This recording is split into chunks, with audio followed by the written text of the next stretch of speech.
Hi, this is the Ultimate Frontline Leadership Training Podcast, and I'm your host, Mike Quinn. Have you ever dreamed about accepting an award in front of tons of people and hearing cheers and applause for something you think you've done or want to do? If you've seen the movie Parenthood with Steve Martin, you'll remember him trying to help his little son play baseball, and he has this flashback of after helping his son, and his son graduates from college, and his son thanks him so profusely for just doing everything great and everything right, and Steve Martin stands up in the crowd and waves, etc. um, this is a common fantasy. A lot of people, we all want to be praised for something. And did you know you could actually do things to get this to happen for you? You can, if you do the right things, people will come and sing your praises all the time. The best way to get people to sing your praises is for you to sing theirs. Start by praising other people, lots of other people, like everybody in the building.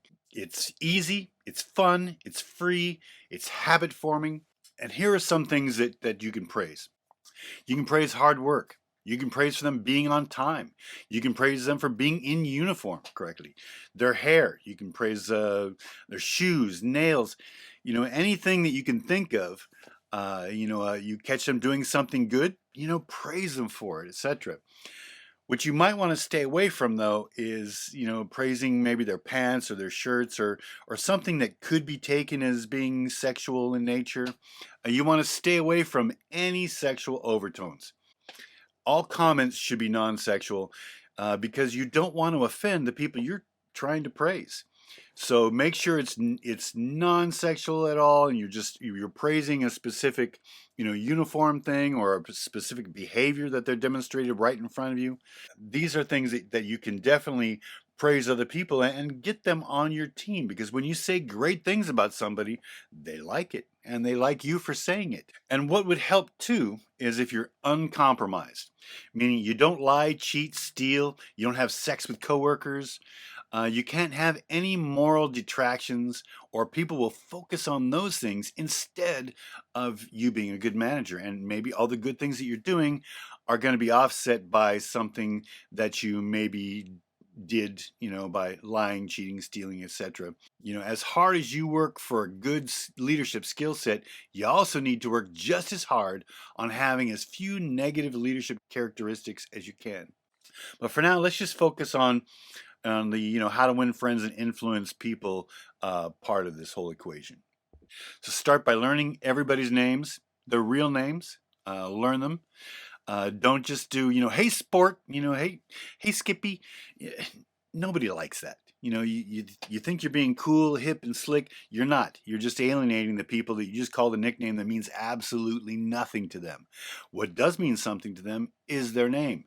They're used to hearing their name. Their name is the favorite word in their dictionary, and so use their name. You're also going to need some positive comments when you need to correct a negative behavior. If you see somebody, like say they walked over a piece of paper and just walked right on by it, you want to stop and say, hey, could you pick that up? You just stepped right over it, just a piece of cake, just to pick it up and take it with you and deposit it in a local garbage can. Before you do something like that, you need to have said some nice things about somebody, some positive comments, so they won't take everything you say as an attack. Because if all you do is say directions and negative things, then you're going to come off as a very negative manager, and they're not really going to like working with you. And that's a very important thing, because if you don't praise your crew, you're not going to be as popular as the managers who do praise their crew. And if there's nobody in your building praising the crew, which chances are pretty good, you could be the only person they really like working with because you do. So take it upon yourself to find anything and everything you can all day long to praise your crew. If people don't like you, they won't follow you. And they may even destroy your reputation with others while on break or during interactions with other people during the day. This will not be helpful for you. Now, when I was a younger manager, I was told I needed to be more popular among the staff, because all I was doing is I was focusing on directing, getting things done, getting people to do things. That was my focus, because that's what I thought my focus should be as a new manager. I got to get things done. I got to focus on other people doing their jobs, etc. And that is a good thing to focus on, believe me, but it's not the only thing you should be focusing on. When I was a young manager, I thought, getting other people's praise, giving other people praise and having them like you was not that important. If I was a manager and I said to do something, they should just do it. I was a manager. They should do it. And yes, that's true, but it's only going to take you so far. If people don't like you, they're not going to want to do the things that you tell them to do. And then, your follow up afterwards when you go to make sure it's done is you're going to see some pretty sloppy work.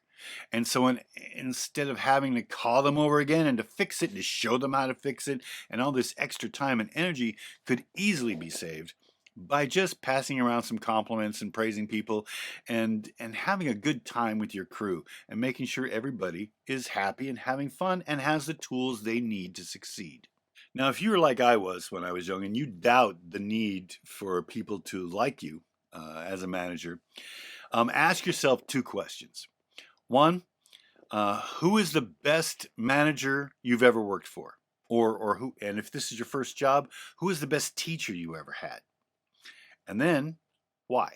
If you spend any time on that second question, you're going to come to the conclusion that, hey, the people who you liked the most were the nicest to you as well. And that's really all we're talking about here is you can't just focus on giving directions and expecting results. You need to focus on a relationship with your crew. You need to have a relationship with them. You need to be on good terms with them. There are going to be some people who just, like to be contrarian, about everything. That's okay. Just work with them as best you can. But really try to get everybody to like you.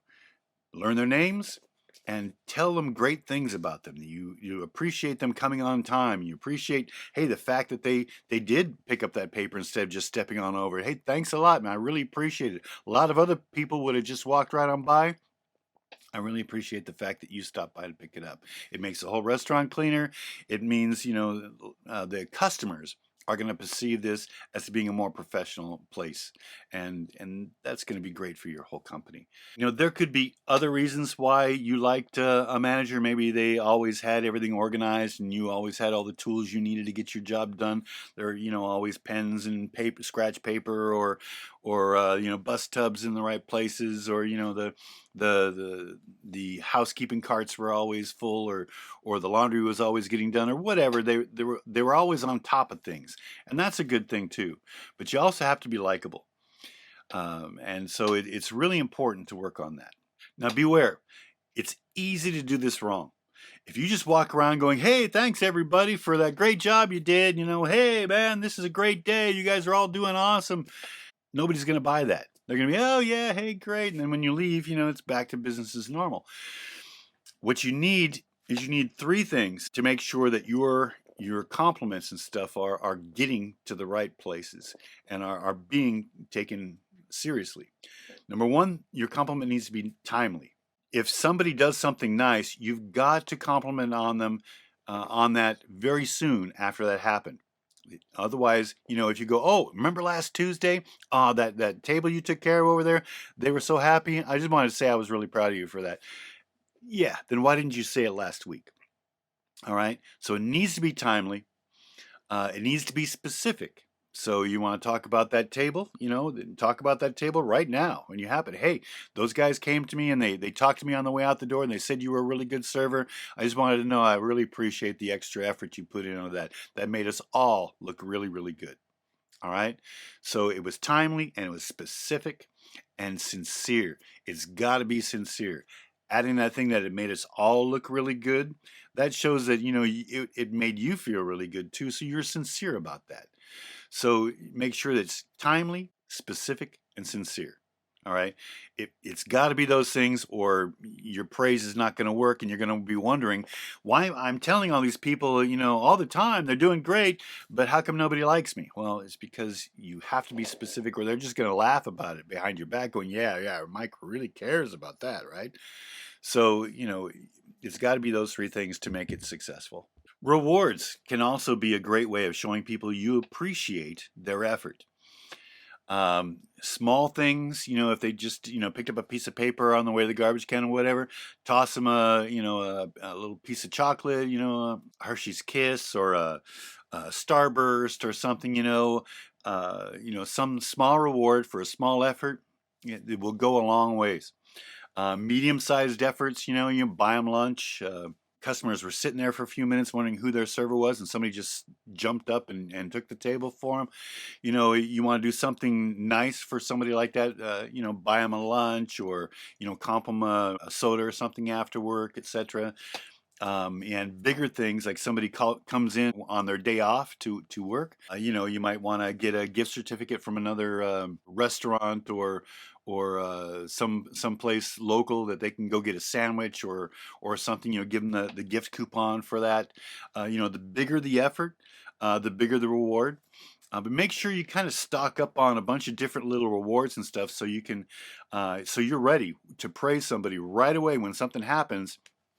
You can whip out a little piece of candy, or you can whip out a gift certificate, or you can do something to tell these people how much you appreciate what they've done. And they're going to love you for it, especially since not a whole lot of people I'm seeing are doing this at all. In the units that I've worked in the last 10 years, I saw, I think maybe one other manager was doing stuff like this, and that's kind of a lot of managers not doing anything like this. So if you do these things, you're going to stick out like crazy as being the person they're going to want to work with. So make a stash of rewards so you can be spontaneous with appreciating your crew, and they're going to love you for it. Have a great week.